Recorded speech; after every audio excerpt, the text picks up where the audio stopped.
today is a particularly important discussion, and it brings back to me the importance of citizenship and where are we in this participation of building South Africa and building the infrastructure which is bound and grounded in IT. And I think the way the talk's going to go today is really interesting for me, because we can strip away some of the sales talk and get to what people are going through. And we've got a great guest in Ntlantla who's coming through, who has got experience from the coalface and is still hip deep in the work. And he's joined by Aslam, who I'll introduce before the panel discussion. But right now we're going to dive into Gigi, who is an adventurer of note in the South African context. And if you are on LinkedIn and want to follow someone who makes you quite jealous about my sedentary life and where I live in 4 ways and go to work at the customers around South Africa, follow Gigi for a view of South Africa as you haven't seen it before. Gigi is going to take us on a journey of understanding and experiencing outside of my comfort zone, specifically around what is happening in the real world of South Africa for most of our citizens, and who we serve from a public sector perspective, and where we should be looking when our conscience is tweaked. Every now and then we get to dive into it, but he's showing what an exciting world it is. Gigi, I hope that's a good intro to where you're going to take us today. Over to you. So, morning everyone. So I'm going to be talking about Gasinomics, which is in essence a term I coined to describe the economy of the informal sector, which to a large extent is an unseen part of our economy and yet is a massive part of our economy, as I'll show just now.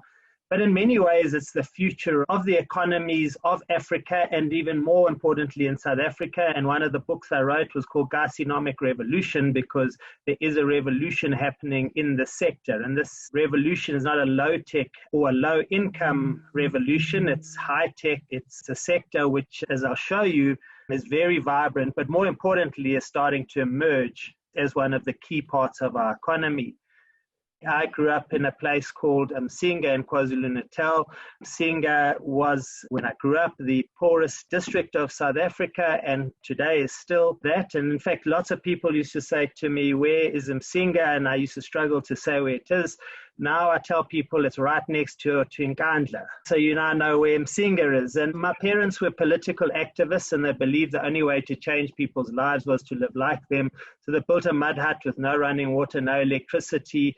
And we grew up as Zulu kids. My primary skills are stick fighting or goat herding. I'm not sure which has been better for me in business. And we grew up like that. We felt we were incredibly underprivileged. We walked to the river to wash. And in fact, my mother still lives in Msinga in the same mud hut and still walks down to the river to wash. She refuses to have running water or electricity. We grew up speaking the language, learning about the culture, and we kind of felt we were hugely underprivileged. And kind of when we visited white people in town, they had toys and TV and things like that, which we never had. In fact, if we went to town and we had meat, we used to say, what died? Because the only time we had meat was when some animal died. And we were very poor and yet rich in culture and experiences. And the first time I really realized the huge benefit of growing up like that, I moved to Johannesburg. In Msinga, they call it Kwandongaziyaduma, which means the place where the walls thunder. And of course, Johannesburg is a very scary place if you grew up in Msinga. Anyway, I moved to Joburg and I was in a Pick n Pay writing out a check. And the lady behind the counter said to the lady who was packing my bags, she said in Zulu, which means look at this white person, he's got hair like a baboon. And she was talking about my arms, not my head, as you can see. So I said nothing and I wrote out the check and I tore it out and I gave it to her. And I said, as I gave it to her, I said, have you ever seen a baboon writing out a check? With which she screamed and she said, sorry, boss. So I said, so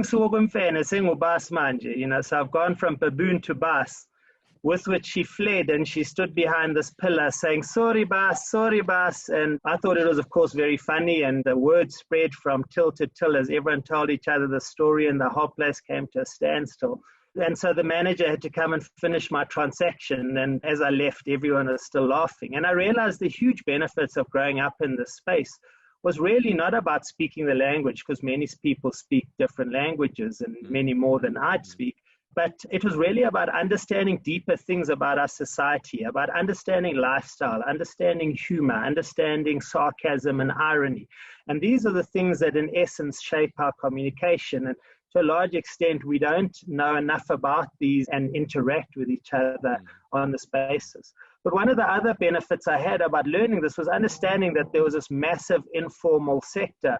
And Msinga is famous for being the largest dagga growing region in the country and exporting their dagga to Johannesburg and Durban and so on. And this kind of opened my eyes to this massive informal economy. And within the informal economy, we have these massive misperceptions. We believe they, and particularly, the kind of public sector and government and municipalities often kind of see this as a nuisance. They see the sector as survivalist and subsistence businesses, which is a real sad misconception. As an example, in the top left there, this lady, I called her Gogo Delicious. She sells amagwinya or vetkoek in downtown Joburg and Van Willig Street, and her and her husband sell 3,000 vetkoek every single day for R1 each. They also sell 500 rands worth of fish, polony, cheese slices, tea, and coffee. So 6 days a week, they turn over 3,500 rand a day, of which their margin is about 50%. So they make around 1,500 rand a day, 6 days a week. And they've been doing this for 11 years. And they're building a 2-story house in Meadowlands in Soweto. And yet we walk past her and we kind of go, oh, shame. And yet she's actually earning a lot of money. So the picture in the center is a young lady from Limpopo who came to Johannesburg and she couldn't find a job. So she started selling amagwinya right across the street from Gogo Delicious. And she's 24, and today she sells 6,000 vetkoek every single day for R1 each, and about another 1,000 rands worth of cheese slices, tea and coffee, and so on. So she turns over 7,000 rand every single morning, 6 days a week, and she employs 4 staff, her brother and 3 others. And you can see the queue outside her little store there. So again, we walk past her and we cannot imagine that this young 24-year-old is making this money. And then on the lady on the right-hand side, she's selling at a school in Tembisa, and school kids in the township get given what's called ikeri, which is pocket money, and they buy snacks, lunch, and so on from ladies like this. And I was chatting to this lady, and I said to her, how long have you been selling here? She said, 26 years. I was like, 26 years sitting on that upturned bucket and plank. She said, I put 2 children through university selling from here, and my husband has been unemployed the entire time. So she earns about 6,500 rand a month in profit from her table, and she works 3 hours a day, first break, second break, and after school, and yet she earns this great amount of money. And I decided to test this whole idea that these people would grab a job at the drop of a hat if they could find a job. And I said to her, if you could find a job, would you take it? She said, what would I do, Ndodana? Would I come to your house and wash your underpants? And she put it perfectly into perspective. She could be a domestic worker traveling to my house, working for 8 hours and traveling home for an hour or so. And she would earn probably 3,500 rand a month, which is the minimum wage for a domestic. So people in this space are also not looking for other jobs. They're very happy with their jobs. They earn a good amount of money. And in many ways, their working experience is a very good one. This over here is called a quarter. It's a quarter loaf of bread with slap chips, polony, acha, and more recently a cheese slice. And as you can see, it's endorsed by the Heart Foundation, and it's banting friendly. Anyway, in 2005, I was asked by Parmalat to launch cheese slices into the townships. And at the time, black kids who were rich were called cheese boys or cheese girls because cheese didn't exist. And I suggested and then launched cheese slices into amagwinya or vetkoek and into quarters. And today, Parmalat turns over 2.5 billion rand a year just from cheese slices going into quarters and vetkoek. On the top left, there's a place called Spatlo Palace. A quarter in the north is called Spatlo. And there's a young 34-year-old called Telo who owns 8 of these in Pretoria, not in a township in central Pretoria, right next to the High Court. And Telo has 8 of these outlets. She's got guys on electric scooters who go delivering to all the government offices. She has a tuk-tuk that goes around. She has guys on bicycles going and delivering to Department of Education or to the court chambers and so on. And she sells 4,000 quarters every single day. The other day, she bought herself a Range Rover Velar for about 1.6 million rand cash. So it just gives you an idea again of the scale, and not just in the township space. In fact, when you buy a quarter, you buy the basic one for 12 rand, then you add an egg for 2 rand, and then a cheese slice for 2 rand, and so on and so forth. She said, when I bought this Range Rover, she said it was like a quarter. I kept saying, add this, and then you add that until I got to the one I wanted. So we have this massive sector, and if we look at the fast food sector, we have about 50,000 outlets turning over just under 90 billion rand a year in South Africa. Interestingly, we've heard a lot about the immigrant traders in the spaza sector. These 50,000 outlets and about 200,000 employees of these outlets are all South Africans. South Africans will not buy prepared or hot food from an immigrant. And so we have a range of meal types from amapleti on the left there to chicken dust and hard body chicken, the kind of chicken Nando, KFC style, the quarters, and then the whole shisanyama, mohodu, and so on sector. A very vibrant sector competing with the formal sector very effectively. And in fact, this sector is growing faster than the formal fast food outlets. And just to give an idea, this is a youngster who contacted me called Kopano, who sent me an email and said, I would like you to mentor me. I'm selling food to fast food outlets in 3 suburbs in Soweto, and I'm using my late grandfather's Nissan 1400 bakkie, and I'm storing the stock in my grandmother's back room in Soweto. And I introduced him to a range of manufacturers because he was looking to get cheaper products. And a whole bunch of people I introduced him said, you know, we really like what he's doing, but we can't really help one little guy. And I introduced him to a chicken supplier called Hume International in November last year. And the head of Hume International said, Kopano, I'll give you 100,000 Rand credit line on chicken, and I will sell you a Hilux bakkie with a refrigerated back, and you pay it off over 2 years. And that was in November. And by the end of January this year, Kopano was selling 2.5 tons of chicken to 31 chicken outlets every single week.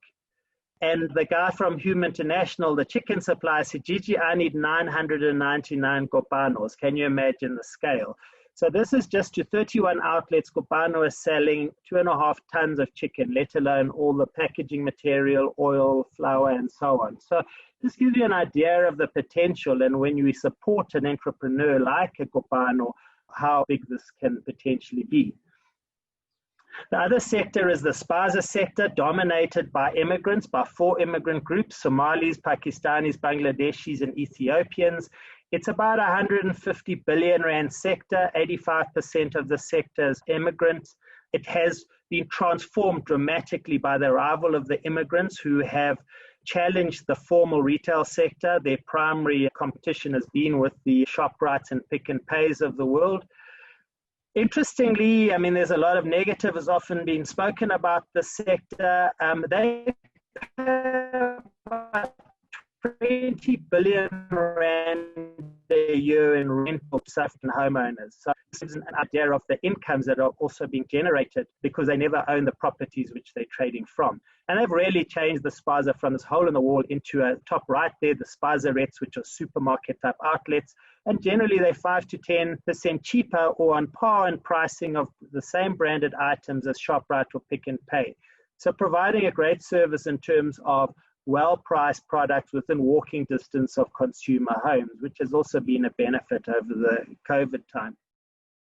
The fruit and veg sector is another massive sector, and there's about 500,000 hawkers in South Africa who earn anything from 3 to 15,000 Rand per month profit. I mean, just to give an idea of the scale of this sector, the Joburg Fresh Produce Market, which is owned by the city of Joburg, turns over between 4 and 6 billion Rand a year, depends on the year you want to look at, 466 million Rand per month with 20,000 buyers. Of those buyers, 60% of those are informal traders, you know, the Gorta fish and chips outlets. And if you look at the sector, in fact, over lockdown, what happened was that the fruit and veg traders were not allowed to purchase from the market. And the market lost 40% of their business within those first 2 or 3 days that they were not able to trade. So just gives you an idea. But if you look on the bottom left there, This is the Bakkie Brigade that comes, and this was taken at 4 a.m. the other day at the city market. And this multitude of bakkies are collecting vegetables on behalf of the hawkers and then delivering the hawker and their goods. Can you imagine the opportunity as an aggregating opportunity? Well, there's no technology involved here. This is face-to-face, you know, and the city market doesn't get involved, or the city of Joburg, in terms of helping manage this kind of thing. The Uberization of this kind of transport and purchase behavior has massive opportunities and something we're not exploring. Another big sector is the backroom rental sector. If you look at South Africa, about 40% of our population is households consisting of a single person. The vast proportion of our households are formal dwellings, more than 80%, despite what media says. So we have this huge backroom rental sector worth 20 billion rand. So over and above that 25 odd billion rand that the spaza rental, we have another 20 billion rand in backroom rental.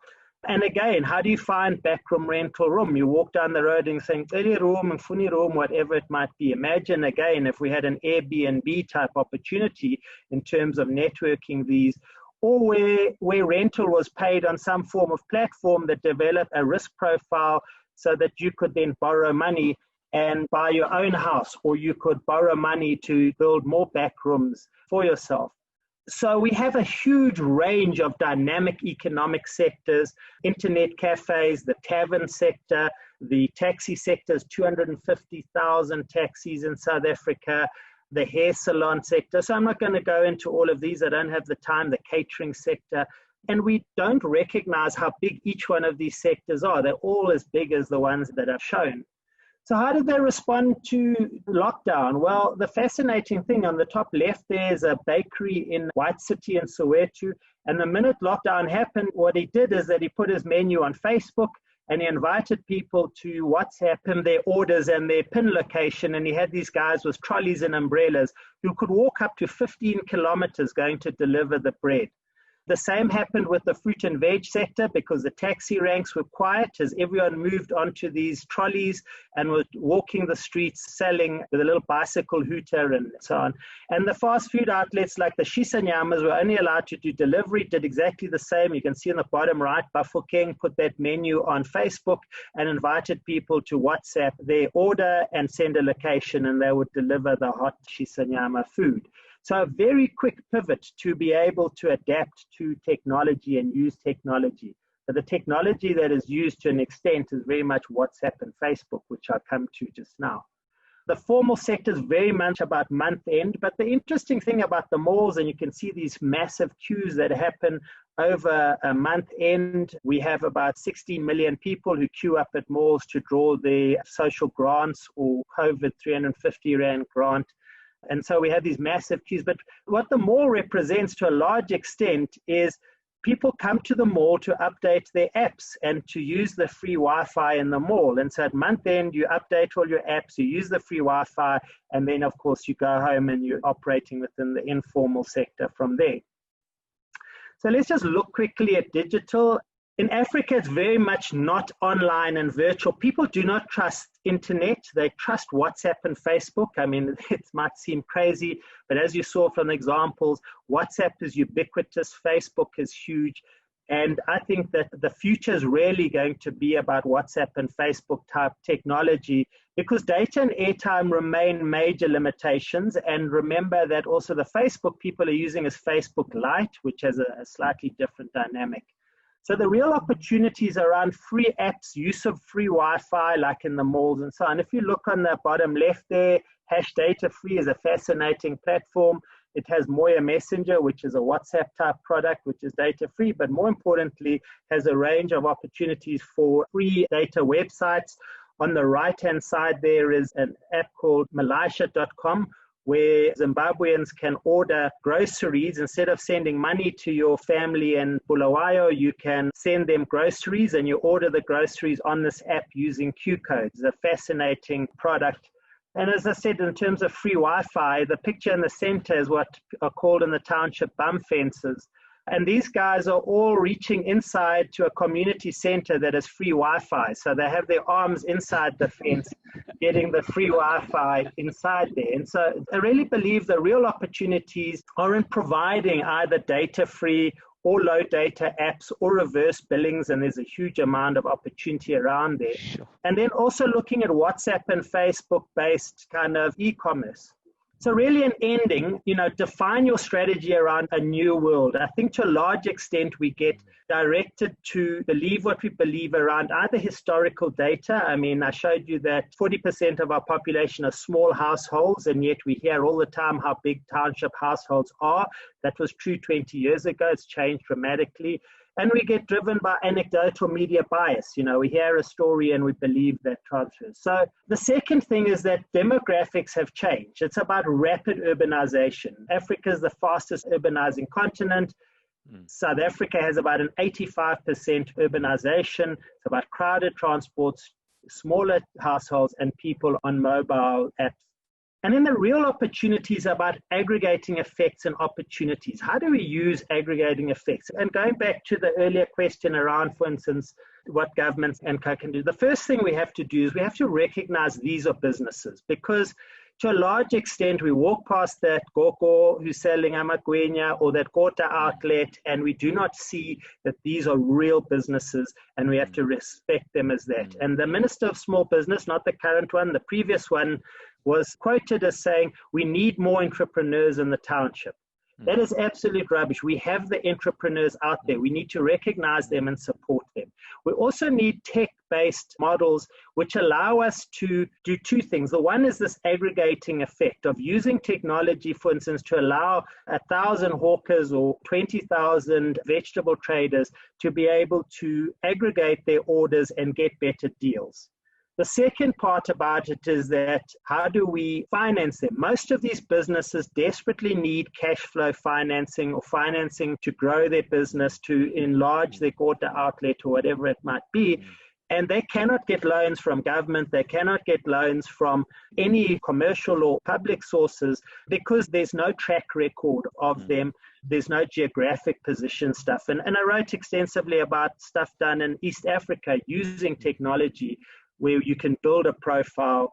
And in fact, the city of Joburg put together a very impressive platform for hawkers to register over the lockdown period because, there were these queues of hawkers trying to register, and they built this very quickly. It's an example of recognizing, A, that there's a business sector here, and B, building technology-based platforms.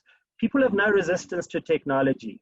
They have a resistance to data costs, but no resistance to it. There's a very quick move into WhatsApp and so on. And so to a large extent, the informal economy is not yet tech-driven. And we need to look at tech solutions to these, using geolocations in terms of how we identify them, building databases of where these are.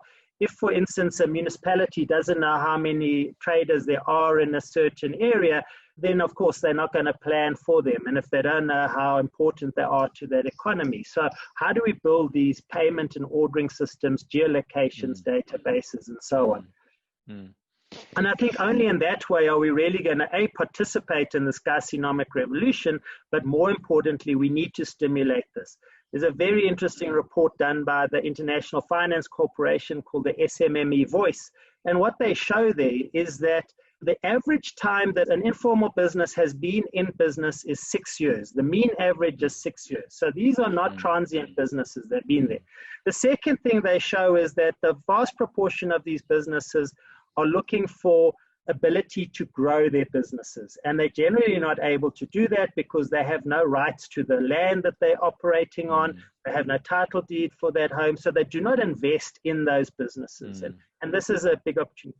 The third kind of thing that came out of it is this lack of technology in the space, of enabling technology that allows people, whether that's access to a point of sale system that helps me manage my stock, an ordering system, a way to get a loan, and each one of these things. And in Rwanda, it takes 4 days to register a business. In South Africa, it takes 40 days. That just tells you why businesses in South Africa do not register and yet could be registering, as an example. And the only people losing is our tax system, actually. You know, if we get registered and we get it quicker, we get the tax income that's coming through, which is building the infrastructure and building the country for sustainability. The question has been posed through a number of Q&A questions that we've got is, how do we formalize these businesses to make them sustainable? Or does that governance almost clamp down on them so that they can't? So I think the important thing is that there's a perception that these businesses do not want to enter the formal economy because they don't want to pay tax, which I don't believe is true. And there's no incentive for them to join the formal system, and there's no incentive for them to register. There are, however, experiences like the Warwick Street Triangle in Durban, where the hawkers pay between 80 and 120 Rand a square meter to the city for their piece of pavement. And that's actually, if you consider costs, it's actually quite expensive, and yet they happily pay this. So there are examples of this. And if you look at all of these traders are paying VAT on their purchases, and it's a net benefit to the fiscus because they don't claim this VAT. So we mustn't ignore that kind of benefit to this. If the incentive was that if you were trading on the street in downtown Johannesburg and you would have the rights to trade from that piece of street, very much like a hot dog vendor in New York, and no one was about to kick you off the street, trust me, you would register tomorrow and you would pay your taxes or your rental or whatever it might be. Nothing like that exists in this country. What we try and do is we try and move people to centralized markets away from the footfall. And again, it would be like moving a hot dog vendor in the streets of Times Square in New York and saying, no, you've got to move 3 streets back to where we've built a place for you. I am with you 100%. My father works in Portugal on the street, and he's got his section of the street and he pays tax for that section. And no one will take that away from him because he's paid for it and he's got the right to it. Gigi, where do we learn more? One of the attendees asked, are you going to share your slides? I don't think you are, but where can we hear more? Because we're going to get into the formal sector now onto our panel. The starting point is probably Gastronomic Revolution, which is my latest book, and it's an audio and electronic as well as physical. You can get exclusive books, whatever. There's a lot of info on there. I have my website's gigialcock.com, and I have my email and everything there. Feel free to drop me an email. Attendees, I would really encourage you to go onto Gigi's website and start from there. You've put a challenge down for me to read Kasi Economics. I'm up for the challenge because you've got audio, so I can do it while I'm running. He's already formal. Look, he wore the formal sector. So we are joined on a panel to discuss our public sector challenges. And we've got Aslam from SUSE, who is the public sector lead. So he is the boss of the area. But in addition to that, he is the CIO of the Department of Science and Technology, an EXCO member of Government IT Officers Council, and a chair for Open Source Committee. And Nhlanhla is both an academic and a practical leader, sitting on a number of boards. He's in the work environment, hip deep in doing work. And I've got a couple of tough questions that we're going to be asking you, if you don't mind. And I'm going to dive into Nhlanhla, and I'm looking at you and just moving it there. The staff turnover and loss of critical employee know-how in public sector seems to be a common thing. How do you keep folk in your environment so that you don't have a drop in service? Tricky one, Daniel. I think the one part that keeps folk is the fact that some of the people in the environment are really committed to their work. Okay. They love the people they provide services to. And when you listen to the type of stuff that we've just heard from Gigi, people then get inspired by those experiences. So there are many people who would share those experiences, and that drives them. The other reason, though, is kind of a bit more negative. Unemployment is high. Many companies, especially in the private sector, are not as accommodating to some of the young South Africans, women, Black people, as they should. So you find that many people find a home in the public sector and don't have many choices. So there are people who stay, not because they really are committed, or they might be committed, but there are things that would push them away and opportunities are limited. Having said that, there are people who still live. Recently we lost one of our best talents, and you find that it's hard to replace them, not because people are not out there that can be replaced, but because, again, funding constraints makes it hard to easily replace those jobs. I think that's a tough thing. One of my customers had a vacancy for 42 weeks in an IT area just because we can't find the critical employee. It's terrible. Aslam, you're not getting off the hook. What do you think is our biggest challenge to servicing citizens in the digital world? Because you get to go to a number of public sector environments. Is there a common thread throughout? Yeah, so when I speak to my public sector customers and colleagues, the message I give to them is, how do you simplify your environment? How do you modernize? And how do you accelerate innovation in your space? And the reason why we always have a discussion around these points is this has always been the challenges faced by the public sector. Okay. A review was done back in 1998 by the Presidential Review Commission. And they found that in government, the systems were just too complex. Every piece of technology out there, government was running it. And that's why it's a great place to work. Working in government is great because there isn't a piece of technology, that you won't come across if you work in government. So you have a wide skill. But that was also part of the challenge, that because you had such a wide array of technologies running in your environment, you needed a very wide skill base to look after all of those technologies. Yeah. So you have systems that don't speak to each other. You've got this huge technical debt because you've got really, you've got legacy systems. So you could go into any department and find a system that's 20 years old, 25 years old, even 30 years old, right? And the challenge is, how do you modernize those environments? And part of the challenges around modernizing those environments are not just technology, it's around budget, it's a way those technologies are licensed, and also the skills to manage those environments. Would you summarize the biggest challenge facing IT in public sector right now is unscrupulous salespeople? No. Okay. So it's not that we're selling them stuff that they don't need.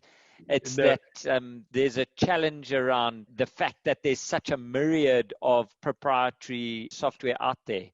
I want you to pause because I want Nhlanhla, you had a bit of a chuckle out there. You had a different answer from that. Nhlanhla, do you think that us as IT salespeople and partners have been a little bit disingenuous to public sector and just sold them whatever's on our price list? Or do you think that the challenge is architecting solutions for you guys? Thanks, yeah. No, I think it's a combination. I think some of you have been unscrupulous, as we hear from the Zondo Commission and everything. And some of you have, done the right thing. I think Aslam will tell you that back in his days as CIO, it was hard to solutions that aligned with government policies. Government would say one thing and companies would do the opposite. And when companies like SUSE and others started emerging, for instance, they made the open source model more fashionable because for some people, they needed to hear a big brand before they could buy in. But yeah, I think there is a little element. But architecting the solutions is another part of it, certainly. So in the 80s, there was a saying, no one will get fired for going with IBM. I think a lot of people go from a brand perspective, whereas the open source gives us a lot less lock-in, which is brilliant. And Nhlanhla, when you've got the challenges of reading about your department in public sector on the front page of the newspaper, hearing about the leakage that we got, how do you keep your staff motivated and focused on creating digital citizens? Yeah, again, it's a hard one. On the one hand, maybe I should take a bit of a remote example where one entity got attacked.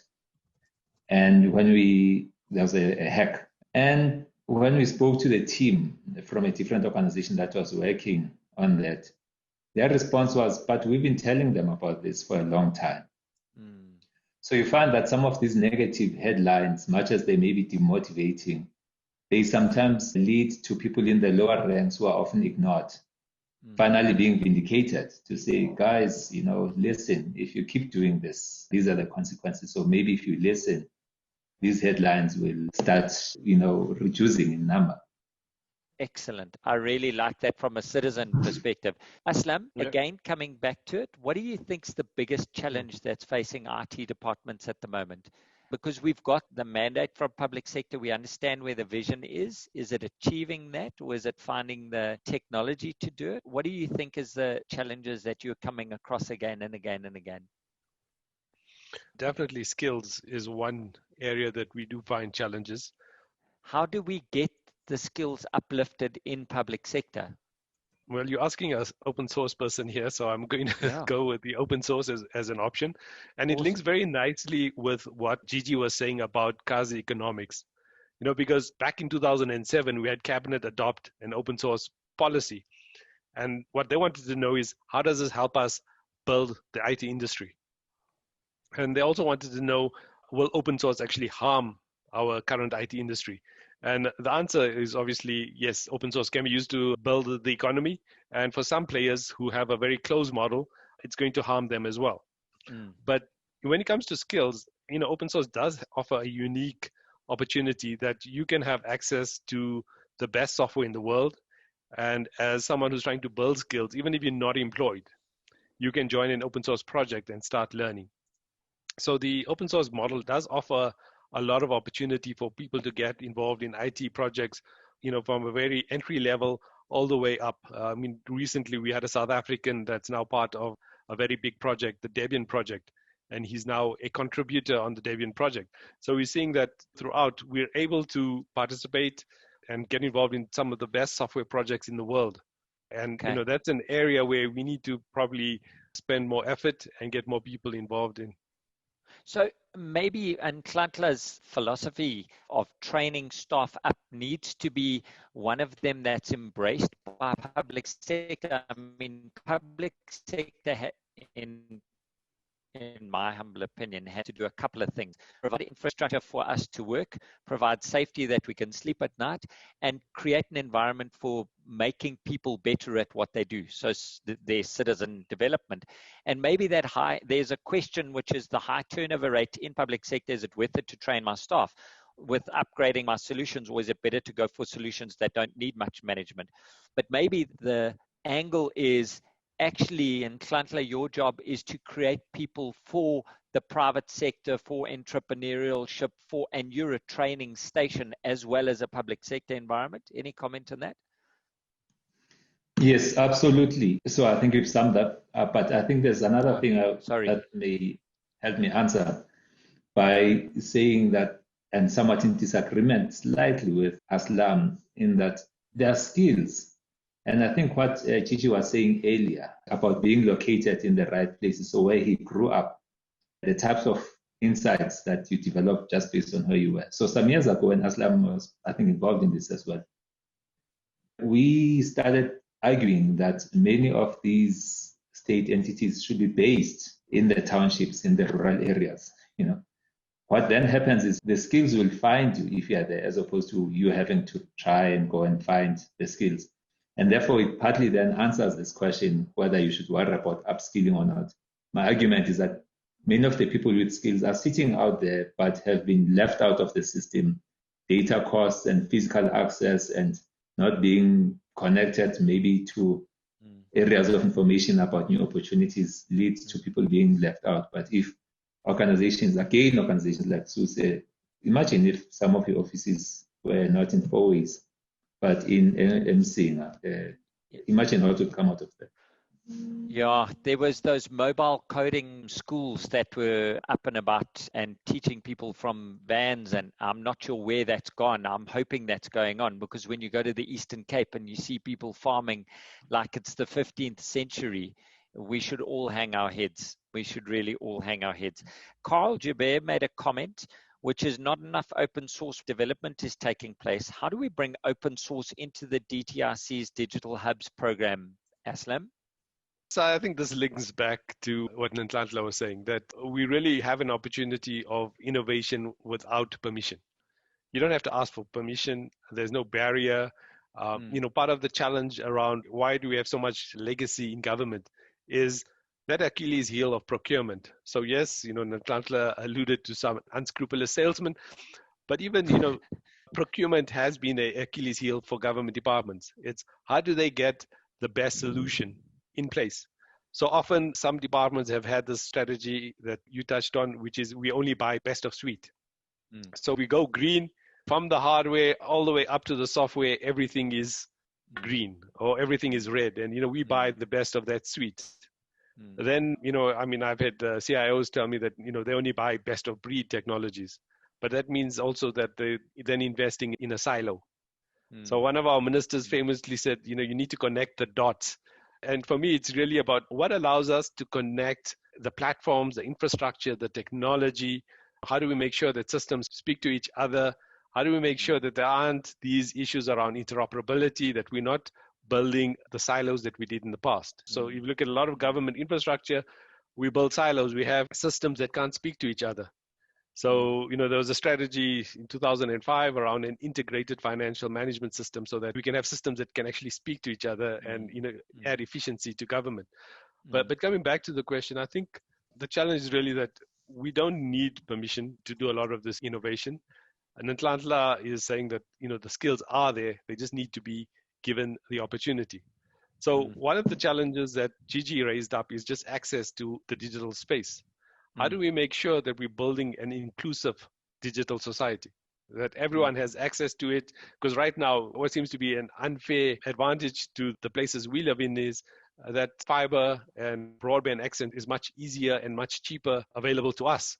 And it's much more expensive in other areas of our country. So if government wants to go on this e-government strategy, how does it make sure that it brings and takes everyone along with the strategy? It doesn't help us to build the best e-government solutions when people can't access those services.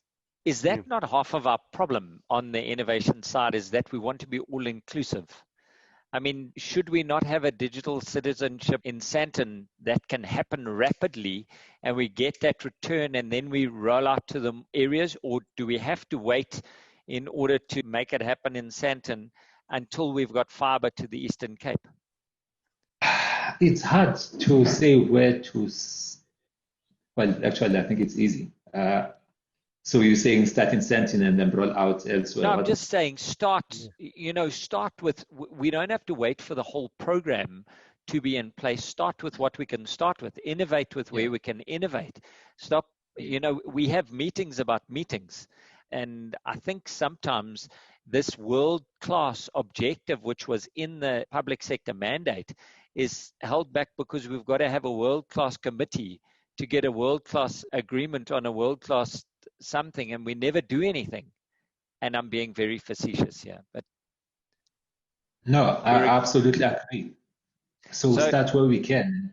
Yeah, that's not good for me. We can't agree. We're on a panel, man. Tanya said that we are building more silos than ever before because our systems are fragmented. How do we overcome this, and how do we overcome this empire building within public sector? It happens in the formal sector as well, in the private sector. How do we overcome this? What is your strategy for that, Nhlanhla? Again, I think two things. The one is lowering the barriers to access to the solutions to the technologies. Makes it easier then for people to then contribute. So the reason I'm really happy that we started this panel with the Casinomics background discussion is that I think the answer lies in there. That what you'd have are people coming in, doing the little they can, and then ours is to integrate what is out there. So if you get to a bus stop, for instance, you'd have everyone coming and offering their own little solution, but they're sitting next to each other, and somewhere in there's an ecosystem that develops. So you could find that the silos would disappear if the participants in the ecosystem are given access to then come and bring out their talent, their skills, their wares, their solutions. So I think maybe we need a longer session, but I think the whole Casinomics model is exciting, and I haven't read the book. Someone actually did use it for their master's studies this year. So I think it would be good to see how that helps us answer your question, but I think we could find some answers there, reducing the barriers to access. Aslam, while you are heavily invested in public sector as well, you have the privilege of standing out and watching it. Are you seeing a cultural shift in your public sector clients, that they're embracing this, like, we've got stuff to do, let's go and do it? Or is there still a resistance to change and we siloing in and trying to stay out of the news? So definitely there's a great drive. And interestingly enough, it's coming from a tough place. We're seeing IT budgets being cut drastically. So part of this innovation is not necessarily that we want to innovate, but we're forced to innovate. It's how do we drive this innovation and reduce costs? But also we're seeing a citizen that's much more sophisticated. You know, they're used to WhatsApp, Facebook, they're used to this digital experience. And now the expectation is, how do I get that when I engage with government as well? So the challenge is really, from a government perspective, is I have access to private cloud, to public cloud. I have some systems on premise. And how do I build a solution that's actually future-proof? That whenever I invest in any technology, that I get the best return of that investment. So I think part of the public sector challenge is also that public sector has invested a lot of money in technology, but has not always seen the return out of that investment. We haven't seen better service delivery. What we've seen is just maybe a hodgepodge of disparate systems and not the improved service delivery we expected from, say, e-government solutions. So it comes back to this technology that we're investing in. How do we make sure that it actually translates into better public service delivery? And now we have these solutions around, cloud just allows us to build solutions in the cloud. And the challenge for the public sector people is really, how do I build something that's sort of digital native? I'm not taking my old locked in system that was on-prem and just putting that same system that locks me in the cloud. I get no value out of doing that. So it's really about changing the way I operate these technologies around DevOps, that I'm continuously improving and I'm continuously developing a solution. I think this talk and the Cassie economics could carry on for hours. I really think SUSE is busy changing the way public sector is looked at, and it's an attractive place for people to come and work. I think that if we've got leaders like Untitled who are flying the flag, I think those centers of excellence are just going to grow, and I'm hoping the ripple effect just raises the bar from a public sector perspective, because as everybody on this call, it's in our interest to have a strong, innovative, secure, professional public sector. There are a number of questions on the chat that are still going on. Our SUSE team is going to take those questions and going to respond to our folks. We are out of time. Ntlantla, thank you for giving us your time and your experience. Aslam, thank you very much. And I really appreciate everything that both of you are doing just to raise the bar from an individual perspective in public sector and make it a place where people want to build careers and stay and build the country.